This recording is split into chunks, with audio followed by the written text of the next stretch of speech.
신명기 10장 1절부터 11절 말씀 중 1절, 2절 함께 합독하겠습니다.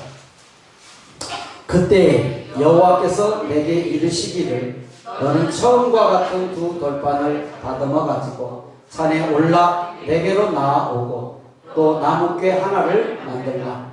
내가 깨뜨린 처음 판에 쓴 말을 내가 그 판에 쓰리니 너는 그것을 그 궤에 넣으라 하시기로. 이는 살아계신 하나님의 말씀입니다. 아멘.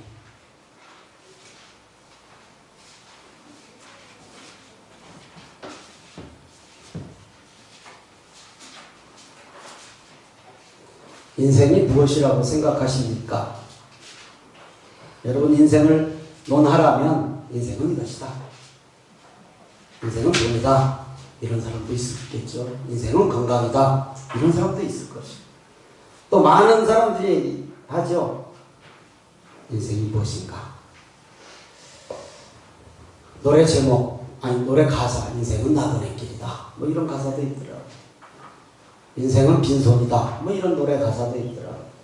다른 말로 말하면 인생은 공수래 공수가다. 빈손으로 왔다, 빈손으로 간다. 저는 설교를 준비하다가 오늘 설교의 제목이 정말 많다. 인생은 조각목이다 라고 생각해 봤습니다. 조각목. 왜 조각목이라고 제목을 붙였는지, 그 조각목의 의미가 무엇인지 은혜 되기를 주님의 이름으로 축원합니다. 별로 내세울 것 없는 사람, 자신을 뜯어보면 참 별로 그렇게 썩 남에게 보여질 것도 없고 별로 그렇게 자랑할 것도 없는데, 사람 하나만 잘 만나면 사람 되더라고요. 남자가요, 아내 하나만 잘 만나도 사람 됩니다. 그렇게 예수 믿는 사람 만나면 놀랍죠. 그건 여자도 마찬가지죠. 남편 하나 잘 만나면 놀랍게 변화되는 거, 우리는 쉽게 이해할 수 있죠.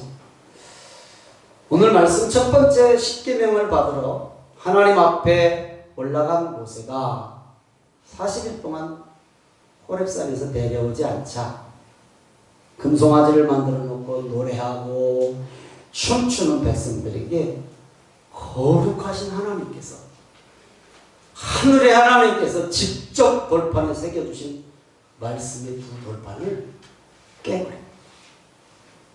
이것은 하나님의 축복의 통로가 닫혔다라는 의미입니다. 하나님께서 모세에게 말씀하십니다.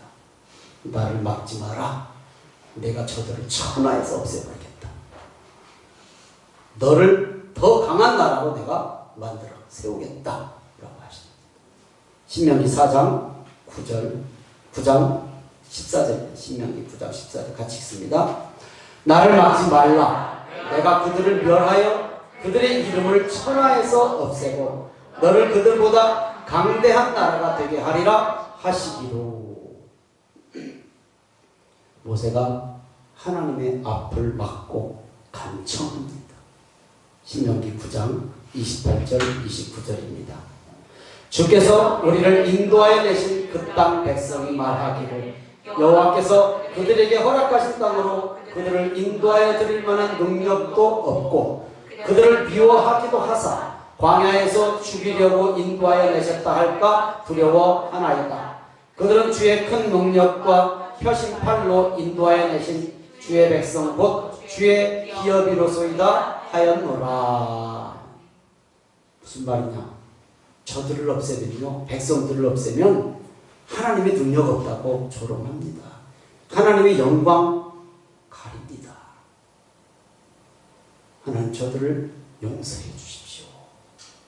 모세가 이렇게 기도하고, 저들을 용서하지 못하시겠거든 내 이름을 생명책에서 지워주십시오. 다른 말로 말하면 나부터 죽이십시오, 이 말이잖아요. 이렇게 간청해. 출애굽기 32장 32절입니다. 같이 읽습니다. 그러나 이제 그들의 죄를 사하시옵소서. 그렇지 아니하시오면 원하건대 주께서 기록하신 책에서 내 이름을 지워버려 주옵소서. 나부터 죽이십시오라는 의미입니다. 모세의 간청에 하나님께서 마음을 돌리셔요. 그리고 하나님께서 십계명, 네가 깬 십계명 다시 줄게 라고 말씀하세요. 신명기 10장 1절부터 5절, 좀 길지만 천천히 한번 같이 읽습니다. 시작. 그때 여호와께서 내게 이르시기를 너는 처음과 같은 두 돌판을 다듬어 가지고 산에 올라 내게로 나아오고 또 나무괴 하나를 만들라. 네가 깨뜨린 처음 판에 쓴 말을 내가 그 판에 쓰리니 너는 그것을 그 궤에 넣으라 하시기로 내가 조각목으로 궤를 만들고 처음 것과 같은 돌판 둘을 다듬어 손에 들고 산에 오르매 여호와께서 그 초면날에 산 위 불 가운데에서 너희에게 이르신 십계명을 처음과 같이 그 판에 쓰시고 그것을 내게 주시기로 내가 돌이켜 산에서 내려와서 여호와께서 내게 명령하신 대로 그 판을 내가 만든 궤에 넣었더니 지금까지 있느니라. 여러분, 하나님의 말씀을 귀담아 들으시기 바랍니다. 하나님의 말씀을 귀담아 들으시기 바랍니다. 오늘 설교 귀담아 들으시기 바랍니다. 동역자들의 권면을 귀담아 들으시기 바랍니다. 말씀을 읽고 듣고 묵상하다가 여러분들의 마음에 주신 하나님의 생각들을 귀담아 마음에 새기시기를 주님의 이름으로 축원합니다. 벌판에 영원히 지워지지 않게 새긴 말씀보다 더 중요한 건 여러분의 심령의 마음밭에 깊이 새기시기를 주님의 이름으로 축원합니다. 아멘. 고린도후서 3장 3절 읽습니다. 너희는 우리로 말미암아 나타난 그리스도의 편지니 이는 먹으로 쓴 것이 아니요 오직 살아계신 하나님의 영으로 쓴 것이며 또 돌판에 쓴 것이 아니요 오직 육의 마음판에 쓴 것이라 믿으시면 아멘. 아멘. 우리는 지워지지 않기 위해서 막 돌판에도 새길 수 있어요. 그러나 그게 중요한 게 아니라 살끝거리를 자르는 할례가 중요한 게 아니라 너희 마음에 끊어버릴 것이 무엇인지를 끊어내라 라는 것이에요. 마음에 새기라는 거예요. 마음. 돌판에 새기고 쳐다보고만 있는 것이 아니라 내 마음에 새겨서 내 마음이 하나님을 따라가고 내 삶이 하나님을 따라가는 그런 놀라운 결단이 오늘 예배에 참석하신 성도님들에게 있기를 주님의 이름으로 축원합니다. 마음의 말씀을 새기면 세상을 보는 관점이 달라져요. 신앙생활하는 자세가 달라져요. 다른 말로 말하면 심령이 가난해지고 애통해집니다. 인간적 생각으로 모세가 얼마나 형 아론과 백성이 안타깝고 미웠을까요? 아무 생각해보세요. 그렇잖아요. 40일 금식하고 그 말씀을 받으러 그 호렙산에서 그 기간을 보내고 내려오는데 금송아지 만들어 놓고 우상 숭배하고 그걸 하나님이라고 믿고 그것이 애굽으로 다시 인도할 신이라고 믿는 아이고 다른 사람도 아니고 형 아론 백성들 하나님께서도 진노하셔서 모조리 없애버리시겠다고 할 정도인데 인간 사람 모세는 더하면 더했겠죠. 당연히. 그러나 하나님은 모세의 그 안타까운 마음과 함께 있었던 그 간절한 기도 저들을 없애면 하나님 영광 바랍니다. 그 간청한 기도의 마음을 돌리셔요. 오늘 예배에 참석하신 성도님들의 기도에도 하나님의 마음 움직이시는 줄 믿습니다. 아멘. 하나님은 다시 써주신 십계명의 두 돌판을 궤를 만들어 거기다 넣으라고 하셔요. 오늘 2절 말씀처럼 궤를 만들어서 거기다 넣으라.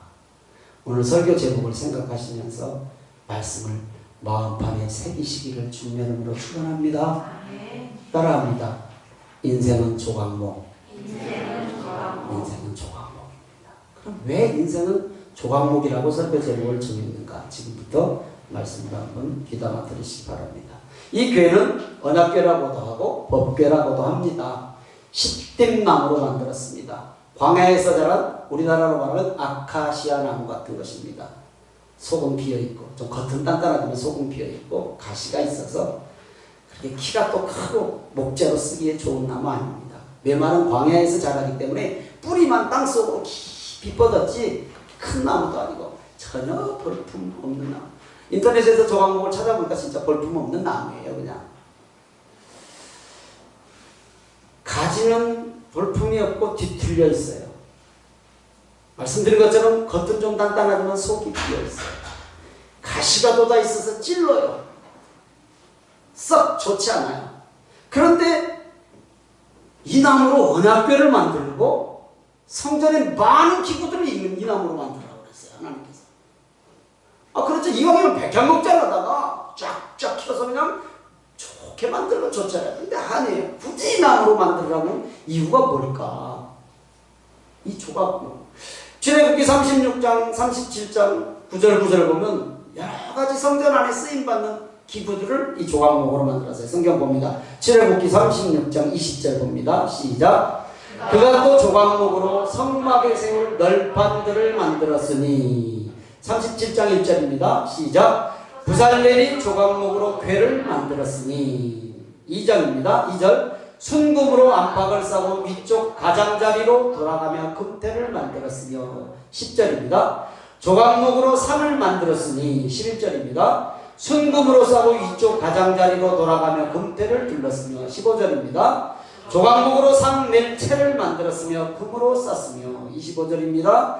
또 조각목으로 분향할 제단을 만들었으니 26절입니다. 제단 상면과 전후 좌우면과 그 뿔을 순금으로 싸고 주위에 금태를 둘렀고 28절입니다. 조각목으로 그 차를 만들어 금으로 쌌으며 이 외에도 성전 안에서 쓰여지는 여러 가지 기구들을 말씀드린 것처럼 조각목으로 만들어서 하나같이 금으로 쌌어요.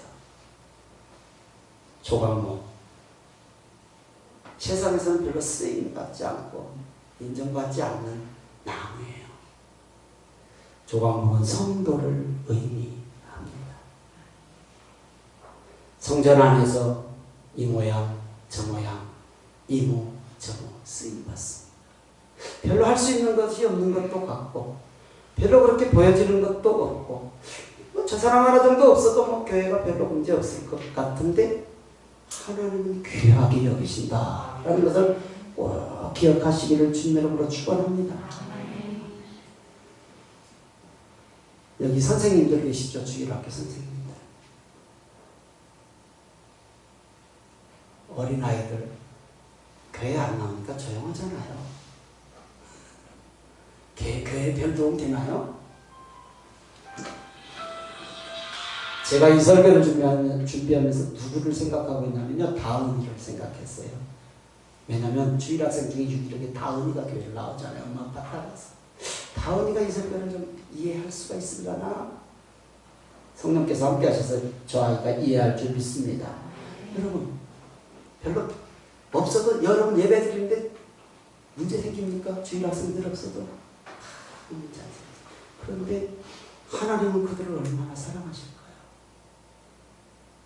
다음 주일이 어린이 주일인데 애들이 교회를 나올 수가 있어야죠. 학교도 못 가고. 선생님들이요. 당연히 하시겠지만 정말 여러분이 맡고 있는 아이들 눈물을 흘려 기도하시기 바랍니다. 찾아갈 수가 있다면 찾아가. 문자 보낼 수 있다면 문자 보내고 전화통화하고 하시겠지만 정말로 주님의 마음, 이 모세의 마음으로 그렇게 해주시기를 간절히 부탁드립니다. 조각목이 이렇게 별로 없어도 별로 표시 안 나는 그런 존재였단 말이에요. 그런데 그 조각목은 가시까지 돋쳐 있어서 콕콕 찔러. 그러니 더 없으면 좋지 모르게 콕콕 찔러. 뒤틀리고 휘어져서 아무도 거들떠보지 않아요. 그런데 이 조각목으로 성전에 이 모양 저 모양 도구를 만들어서 금으로 입혔더니 금으로 쌌더니 성전 안에서 귀하게 쓰임받는 성구가 되었다라는 것 꼭 기억하시기 바랍니다. 혹시 저와 여러분 같지 않습니까? 우리 뭐 내세울 거 얼마나 있습니까? 죄송한 얘기지만. 참말로 세상에서 우리 뭐 누가 그렇게 또 알아줍니까?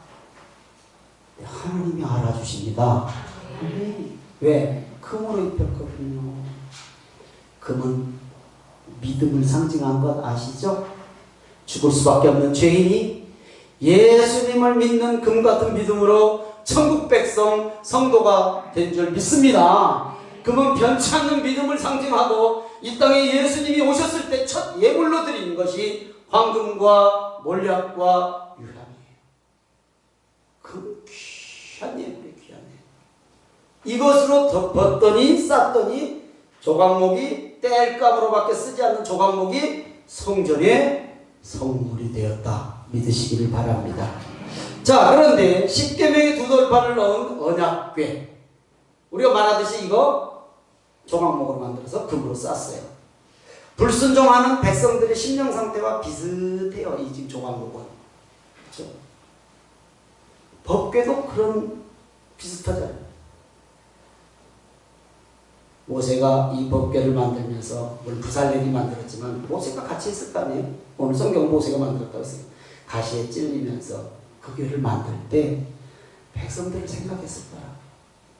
아이고 참 꼭 조각목 같네 백성들. 겉은 단단해. 겉은 그냥 성도 같아. 속을 보니 비었네. 속을 보니 비었네. 아이고 또 이렇게 가시가 많아. 콕콕 찔러네. 백성 같았어요. 우리의 심령은 하나님의 말씀이 들어와야, 금으로 입혀야 하나님의 사람으로 하나님의 뜻대로 살 수 있습니다. 아멘. 언약궤는 지성소에 보관한 하나님의 임재 상징이잖아요. 우리는 하나님의 형상을 닮은 하나님 백성이잖아요. 하나님 없이는 살 수 없는 존재임을 우리는 믿지요? 우리의 심령에 하나님의 말씀이 있어야, 조각목 같은 법궤 속에 하나님의 말씀이 담겼기 때문에 그 법궤가 중요하고 귀한 것이고 지성소에 보관된 거지.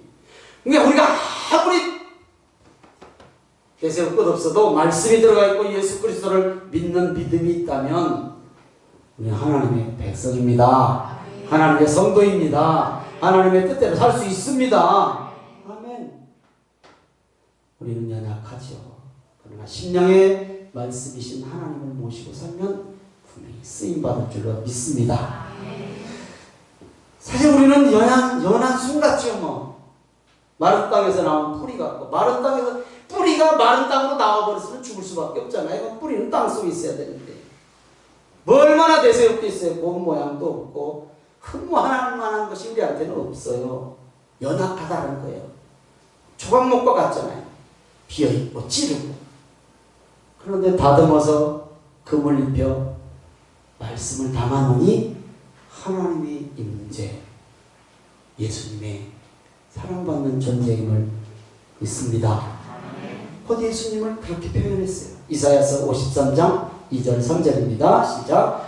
그는 주 앞에서 자라나기를 연한 순 같고 마른 땅에서 나온 뿌리 같아서 본 모양도 없고 풍채도 없은즉 우리가 보기에 흠모할 만한 아름다운 것이 없도다. 그는 멸시를 받아 사람들에게 버림받았으며 간고를 많이 겪었으며 질고를 아는 자라. 마치 사람들이 그에게서 얼굴을 가리는 것 같이 멸시를 당하였고 우리도 그를 귀히 여기지 아니하였도다.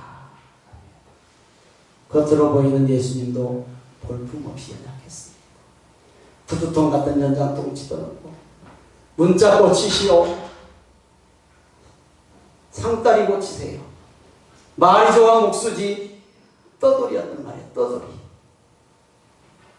그러시면서 부모를 어머니 봉양하고 형제들을 건사했거든요. 볼품 없었어요. 그래서 십자가에 밟히신 거예요. 그래서 십자가에 내버려진 거예요. 그러나 말씀이신 예수님 안에 말씀이신 하나님이 함께 하셨기에 죽으시고 부활하셔서 저와 여러분을 비롯한 온 인류를 구원하시는 구원주가 되신 것입니다. 믿으시기 바랍니다. 말씀 정리하고 마칩니다. 예수님은 우리에게 말씀하십니다. 가난하고 애통하는 마음으로 하나님을 사랑하고 영혼을 사랑하라고 하십니다. 뒤틀리고 휘어진 조각목을 다듬어 금을 입혀 성전 기구가 되고 하나님의 인생 법궤로 사용되었듯이 우리 또한 예수님 믿고 하나님의 성전 안에서 하나님께 예배드리며 주신 사명과 직분을 감당하게 하신 은혜에 감사하는 삶이 되시고, 그러면 하나님께서 우리의 작은 신음소리에도 귀 기울여 주신다는 것을 꼭 기억하시기를 주님의 이름으로 축원합니다. 이럴 때일수록 더욱 기도의 무릎이 필요하고 기도하는 성도님들 되시기를 주님의 이름으로 축원합니다. 나라와 민족을 위해서도 기도해야 하고 북한 땅을 위해서도 기도해야 되고 지도자들을 위해서 기도해야 합니다. 이 전염병으로 인해서 고통받는 백성들을 위해서도 우리는 기도해야 되고 이 땅의 교회를 위해서 한 영혼을 위해서도 우리 교회를 위해서도 기도하는 저와 우리 에덴교회 성도님들이 되시기를 주님의 이름으로 축원합니다. 예수님은 우리를 사랑합니다.